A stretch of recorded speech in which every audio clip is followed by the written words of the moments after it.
Hello friends, this is our 6th lecture on Dr. Johnson's Preface to Shakespeare.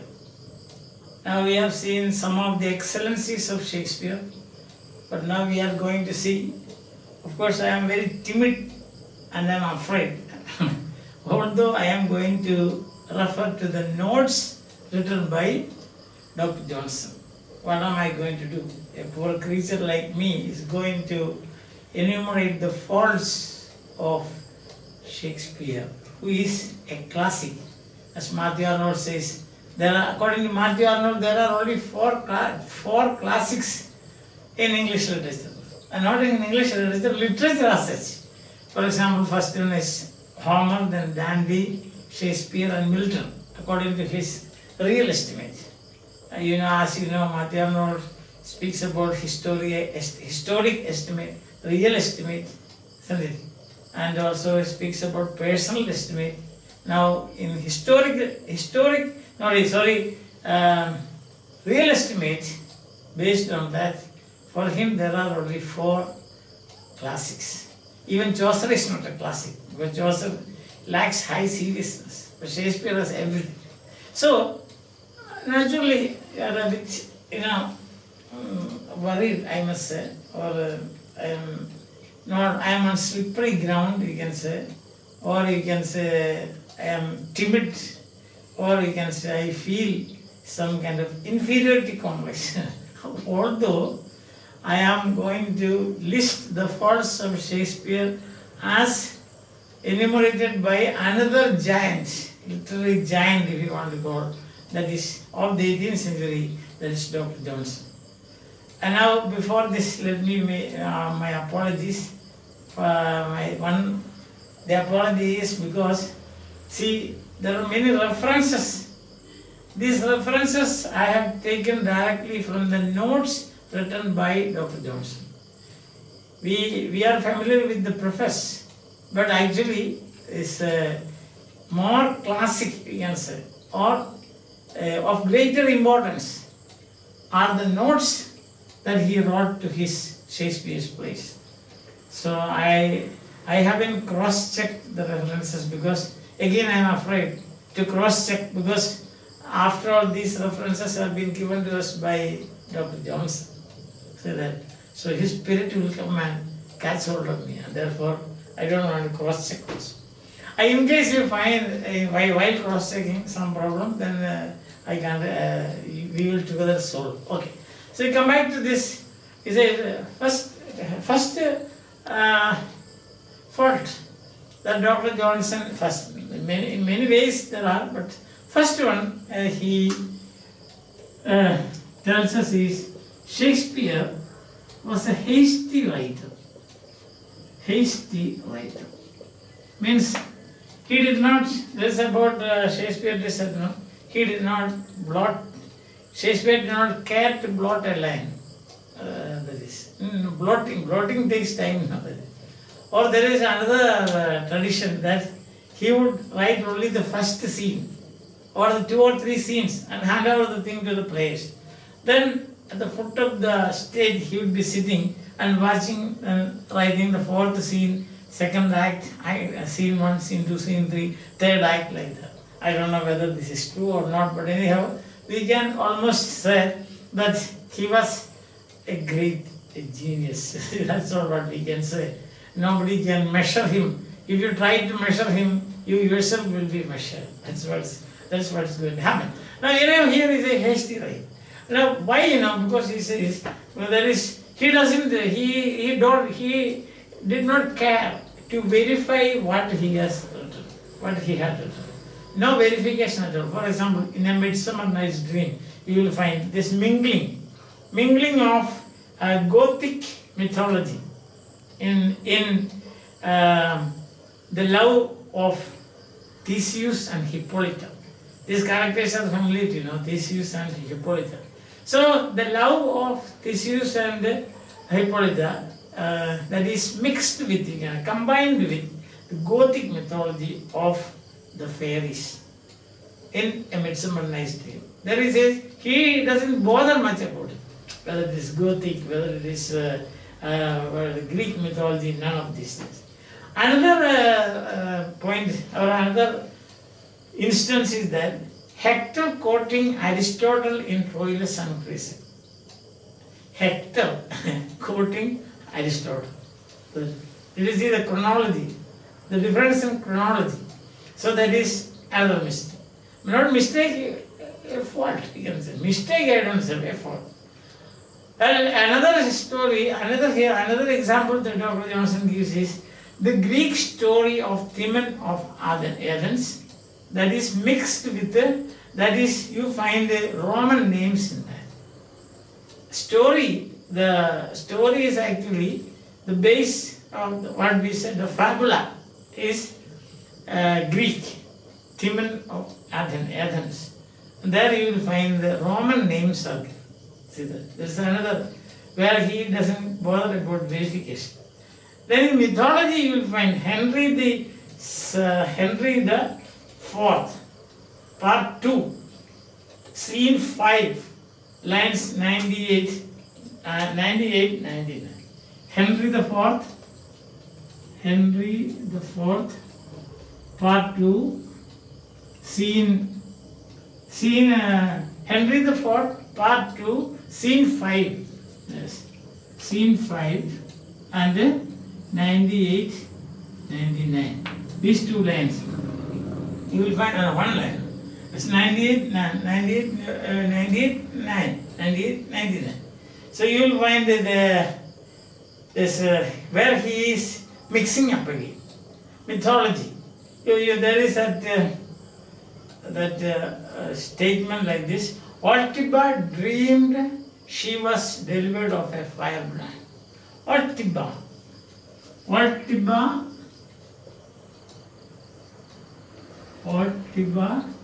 dreamed she was delivered of a firebrand. So here the mixing is the history writer. So here the mixing is he misunderstood Ortiba's firebrand with Hecuba's. So there is a misunderstanding here. Ortiba dreamed she was delivered of a firebrand. Actually, Hecuba Hecuba was delivered of a firebrand. So this mixing is there. Understand that? Then you will find Johnson further says, after giving this example, Johnson says that there may be a country, it's eminently fruitful, all cultivable land, but you will find spots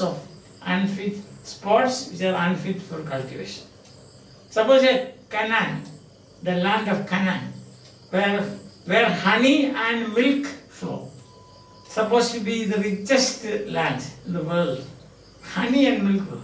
Even there you will find spots that cannot be cultivated. So he justifies. Or in a way he takes he takes a kind of advance bail, you can say. Advance bail he is taking. He says, see, it is like that. And then he says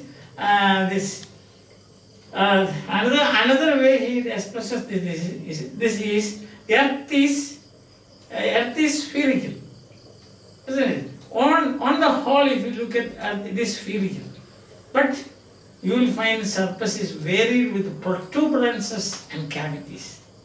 See, if you go to a place, and then a nice place, it is a picnic spot where people enjoy, they find happiness there, and you think that everything is fine.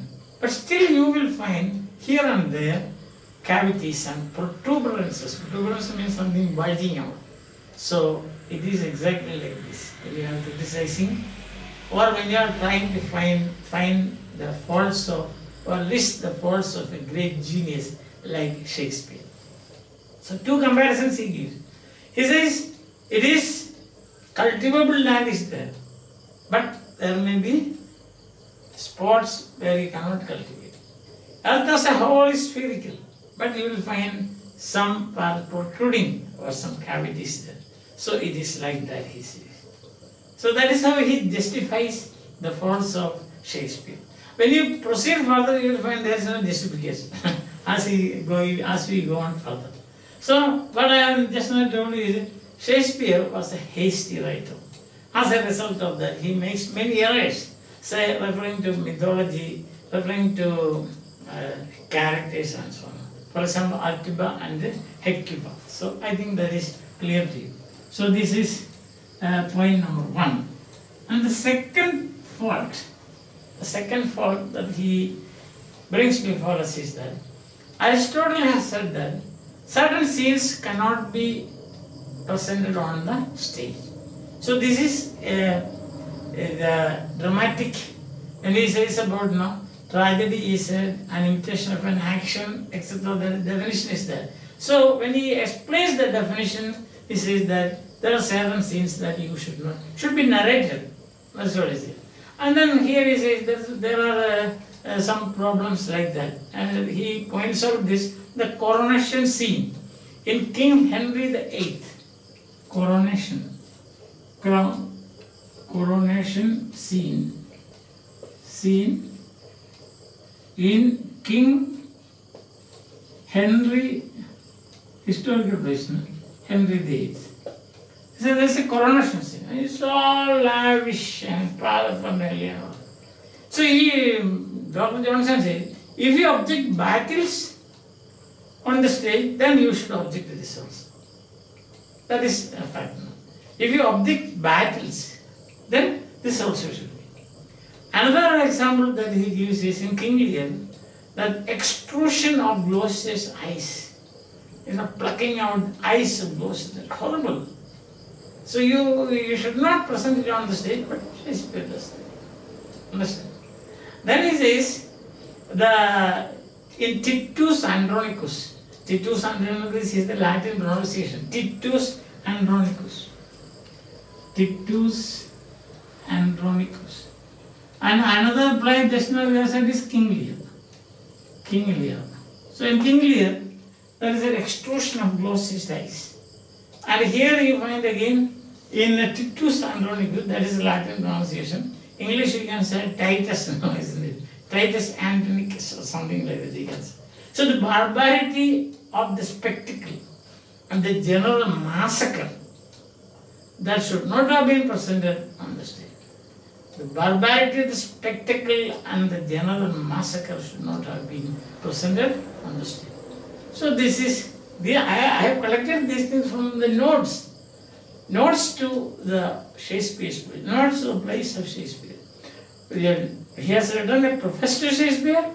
Also, I think that is more important for students like us. I am also a student like us to read or go through, at least rapidly go through the notes that he has written on the plays of Shakespeare. Only then you can support your answers. If I say certain scenes that should not have been presented on the stage, and then he say according to Aristotle it is like that. Now what are the scenes? There are many scenes, but 3 of them we can see that. Understand? Now a third. So what is the title here? That is certain scenes that should not have been presented on the stage are presented. Not to be presented on the stage, you can say. Not to be presented on the stage. You can see also the ravings of King Lear, the old man. This is another scene, extrusion of Gloucester's eyes. Then the massacre and the bloodshed, etc. in Titus Andronicus is presented on the scene, on the stage. And also the coronation in King Henry VIII. Understand? And the third point is, he says, that is obscurities. That we have already seen in the introduction of obscurities. Obscurities because of his conceits. Some of his conceits, they make things obscure. For example, he says in King Henry VIII, Act 1, Scene 4. Henry VIII, till the 8th, Act 1, Scene 4. Act 1, Scene 4, he says, in the notes he says that, compelled by hunger, 2 lines, compelled by hunger, compelled by hunger, compelled by hunger, this is the point, compelled by hunger and lack of other means, and lack of other means, compelled by hunger and lack of other means. Now, Dr. Johnson objects to the use of this word hunger. He says it is obscure. He says doubly obscure, he says. First, it has a licentious sense, obscenity. Hunger means it has some obscene meaning, isn't it? It is associated with some obscene situation. So it is obscene. Licentious sense. Then he says that it is used in a vicious construction. The construction is also vicious one. It lacks grace. So 2 reasons he says why it is obscure. See? And then third, another play that he quotes in his notes is King Lear. King Lear. King Lear, what happens is that King Lear, the preparatory scene, before the preparatory scene, the kingdom has been divided. That is our understanding. That the story tells you. Then afterwards, what is the use of examining his daughters? Isn't it? You know, Goneril, Regan and Cordelia. They are examined afterwards. Already the division has been done. That is obscure, you cannot explain that, he says. The kingdom already divided. Then what is the use of examining the daughters? So there's no point in that. Understand? So that is obscurities. And more obscurities are there when you see conceits, when you take conceits of Shakespeare, you will find. Understand? Then fourth is, it says, use of licentious language. Use of licentious, already we have seen one, licentious language. A language which has got what is, you can say something to do with something to do with obscenity. See? That is the example given is in King Lear, Act 4, Scene 1. That is King Lear, Act 4, Scene 1. So Act 4, Scene 1, you will find that. It says, let the superfluous and the lust dieted man. Let the superfluous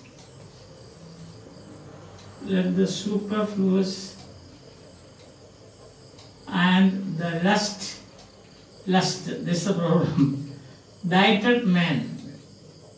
Lust dieted man.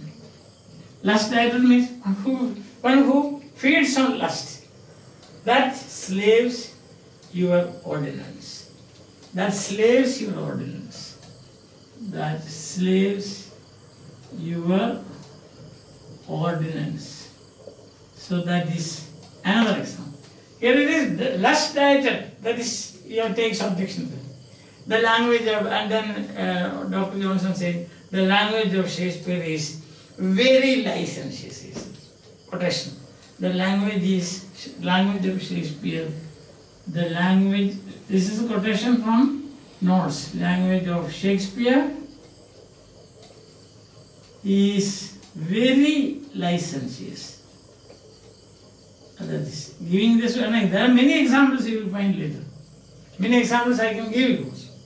But then it will be only this, the class will be, the focus of the class will be only on licentious and lust, which I don't think you would enjoy, isn't it? And then he says, fifth point is, the fifth point by point I am writing because you can also take this down. He says negligence. Negligence on the part of Shakespeare. Negligence. negligence. What is this negligence? He gives an example. The example is from King Part 2, King Henry the Fourth. King Henry the Fourth, Part 2, Act 4, Scene 9. Second Henry the Fourth, Act, Scene 9, Act 4, Scene 9. Act 4, Scene 9. It says, the whole speech there is a whole speech, is confused. The whole speech is wild and confused. Quotation by Dr. Johnson, and it is faults of negligence. Negligence can be seen in that. The whole speech in Act 4, Scene 9 is wild and confused. So that is a clear example for the negligence of this great writer. I think that today this would be enough for you. So you can meditate, you can find more examples. So once again I will just sum up. First and foremost, he begins with an apology. He says, earth is spherical, but there are protuberances and cavities. Land may be very nice, cultivable, like the Canaan, land of Canaan, honey, but there can be barren spots where you cannot cultivate. So it is like that. The place of Shakespeare like that. First point is hasty writer. So mingling of mythologies. Second point is that things which are not to be staged, like you can remember at least one extrusion of Gloucester's eyes. And the third is that there is a lot of obscurities. Again we can take example of King Lear, the preparatory scene where after division of the kingdom, he is examining his daughters. Then speaking about licentious language, you can say, lust-dieted man. Lust-dieted man is too much, isn't it? To call a person lust-dieted man, as if he has nothing else to eat. Lust-dieted. He is dieting on lust.